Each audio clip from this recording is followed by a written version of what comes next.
Alright, hi everyone, my name is Rocio. I am the licensed acupuncturist here in Pearl Acupuncture and Herbs. So we're here today with Christine. We're going to be working on acupuncture for endometriosis. So I'll be doing a little demo of basic acupuncture points that we use in the body to help with pain management on endometriosis. A lot of these points promote blood circulation, but they also promote endorphin release. So these are great painkillers, chemicals in our brain that are released, and this really helps with that pain or pelvic pain that you may get from endometriosis. All right, so we're gonna get started. Usually we're gonna wipe out, first the area with some alcohol, and this is just to maintain nice hygiene.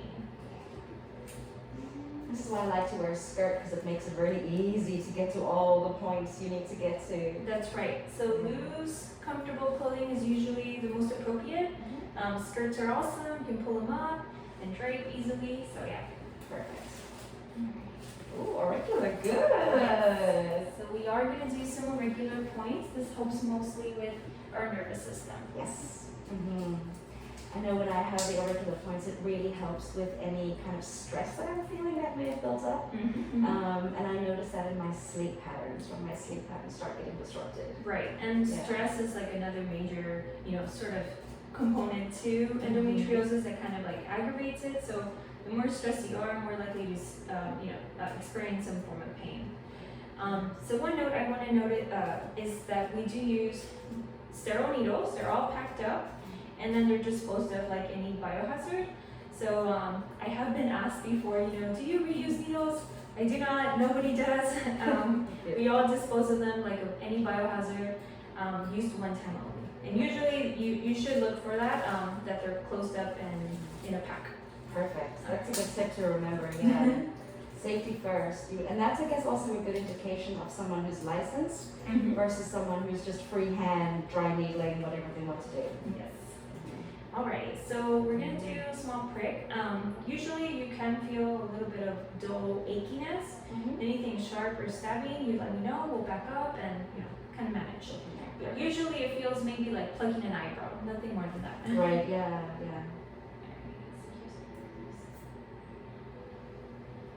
And what I noticed, because this has been going for a while, my body recognizes what's happening.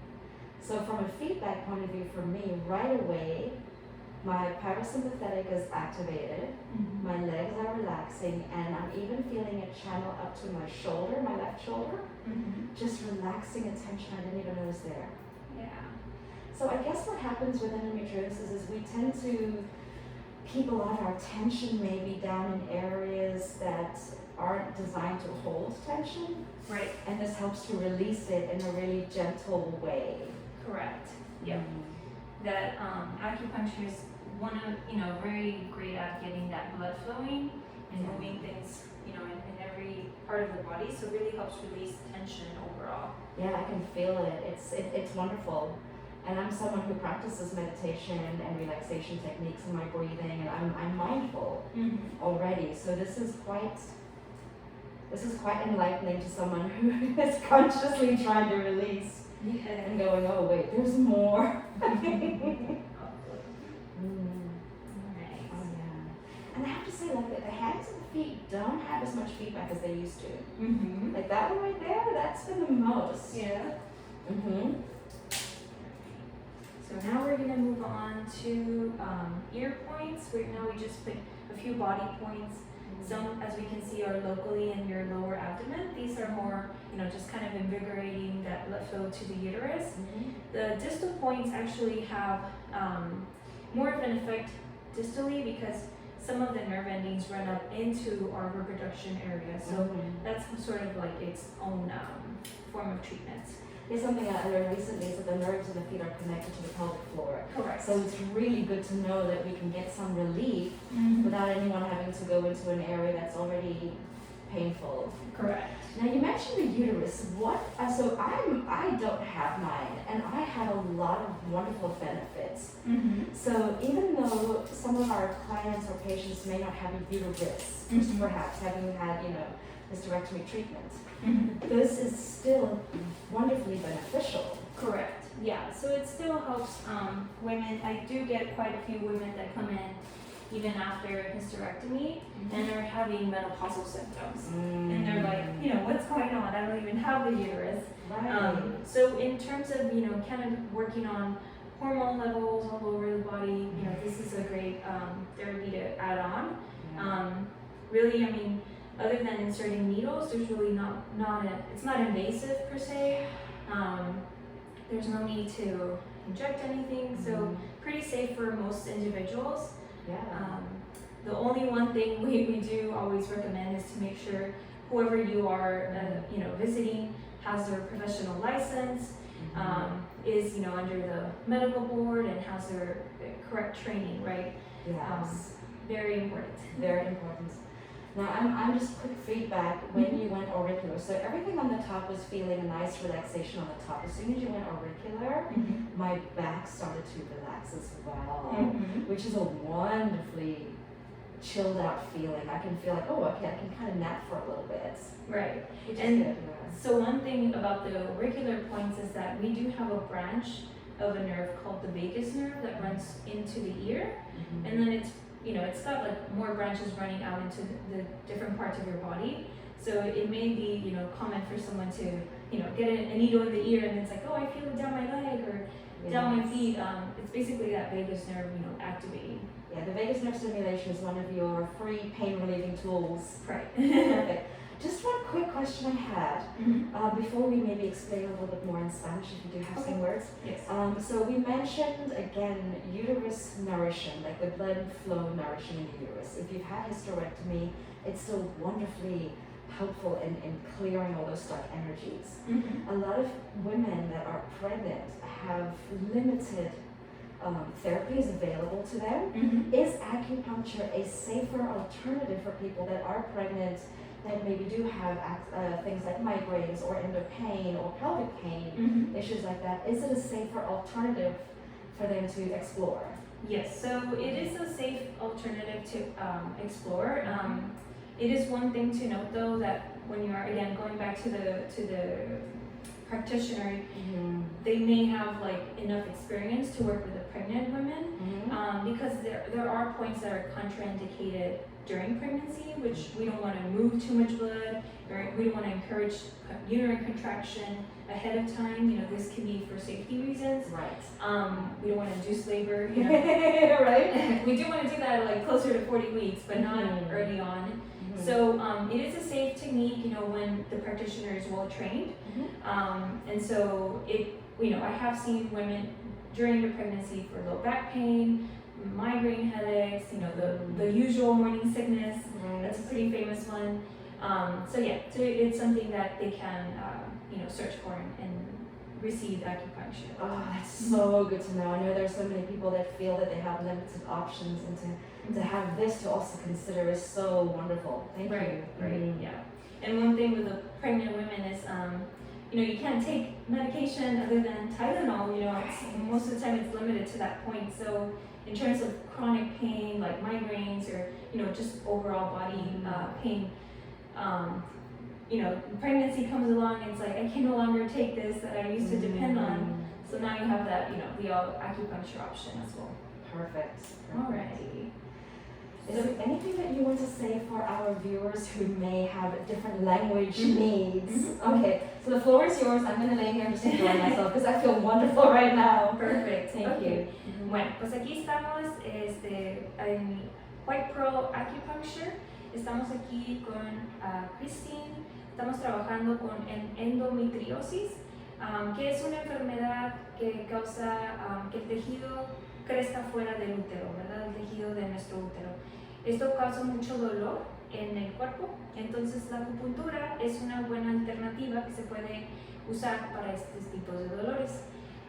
Aquí hoy acabo de hacer una demostración pequeña de algunos puntos que se pueden usar para el dolor de endometriosis. Una de las cosas que dije anteriormente fue que pues las agujas cuando se usan son usadas solamente una vez y luego se desechan como cualquier tipo de aguja que está usada en el cuerpo, ¿verdad? Ya tiene su fluido humano, entonces se desecha.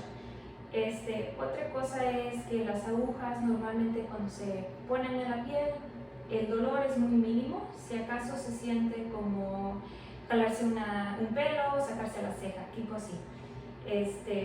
Y normalmente pues se le usa agujas aquí en el abdomen bajo localmente para trabajar en la área reproductiva de la mujer, ¿verdad? Entonces trabajamos a que circule mejor la sangre, a que haya más movimiento y también para que la acupuntura ayuda a promover que el cuerpo suelte químicos, endorfinas se le llaman, que son químicos que ayudan para el dolor. Entonces, pues adjunto con la circulación y las endorfinas, la acupuntura es muy buena terapia para ayudar para el endometriosis.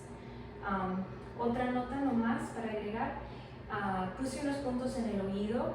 Eso es más para trabajar en el sistema nervioso del cuerpo, para ayudar a relajar músculos en el cuerpo. Entonces hay 2 puntos en su oído que Cristina ahorita expresó que sí sintió un poquito como de relajamiento en su espalda. Y eso es completamente normal. Y pues ahorita lo que vamos a hacer es, ya que le puse todas las agujas, vamos a dejar a Christine que descanse unos 25 o 30 minutos. Ella va a retenerse aquí con las agujas y luego ya regreso yo a quitarle las agujas. Okay? Wonderful. Alrighty. Just a real quick, I guess a level up. We mentioned before about movement, about slow, gentle movement with acupuncture. Because I've had this a few times, I can now, as I relax, I can feel that there's a little bit of tension in the right side. And I know from my experience that gentle stretches like this can feel really good in the body. From the practitioner's point of view, what advice would you give clients who do have this question? Yeah, so I mean, it's gentle, tiny movements are perfectly fine. You know, the only reason why patients are left on the table is because needles are placed quite superficially, so we always want to be careful about keeping the needles retained. But if patients feel, you know your body best, and if the body is asking for a slight little move or little stretch here and there, that's completely okay. So as long as it's subtle and it doesn't move the area where the needles are. Exactly. Right. And so like for auricular, like being mindful of you've got needles in your ears when you're moving and relaxing. Don't go side to side. So yes, which is one of the cautions. Like just take your time. Yeah. Like this feels fantastic to me. I feel like the energy channels are cleaning out more, and the right side for endometriosis is usually where there is a lot of stuck energy. So this right now feels great. I feel like I'm activating one of the areas where there was less blood flow. Mindful that I've got needles all up and down my body. Yes, correct. And one thing you might notice also post-treatment is the need to stretch out. Some people also kind of feel a little woozy, kind of tired. They want to take a nap after treatment, and that's more regarding like the nervous system, where the body's more in a settled state. So most of the time after the treatment, there is space for the patient to stretch out, kind of like touch toes and stretch out, and then step out and go back to the regular life. Perfect. Yes, and being mindful that this can go for 3 days. The effects of Correct. acupuncture can last for up to 3 days, correct? Yes. Yeah, and one other thing to note is with endometriosis, we do want to give every treatment like a continuum. You don't want to come in one time and then expect for things to completely change. Yes. So we do recommend patients to at first come in twice a week, depending on the degree of pain that you're having. Twice a week for a few weeks, and then eventually we start spacing out more as needed, or once a month, just for maintenance. Correct, as that was my experience. So for dealing with it for so many years, having so many surgeries, I needed that intense. We had a lot of intense biological release. I mean, there were some times when I'd be shaking on the table, or I'd have a strong emotional release, all of which is completely fine and natural and healing. But it does take time, and then I noticed less and less need for any pain medications until simply my supplements and my acupuncture and movement therapy was enough. Yes. So thank you so much for all the explanations. Yes, of course. Yes. And well, if anyone has any other questions, I think we'll be able to provide, the acupuncture white pearl information at the end of the video. Correct, yes. It's easy to find. White Pearl Acupuncture bookings are online, and Rocio is very responsive. And hopefully this is the beginning of a fantastic journey with your healing and acupuncture. Thank you so much, guys. Right, yeah, thank you. Perfect. I'm gonna go relax now. Go ahead.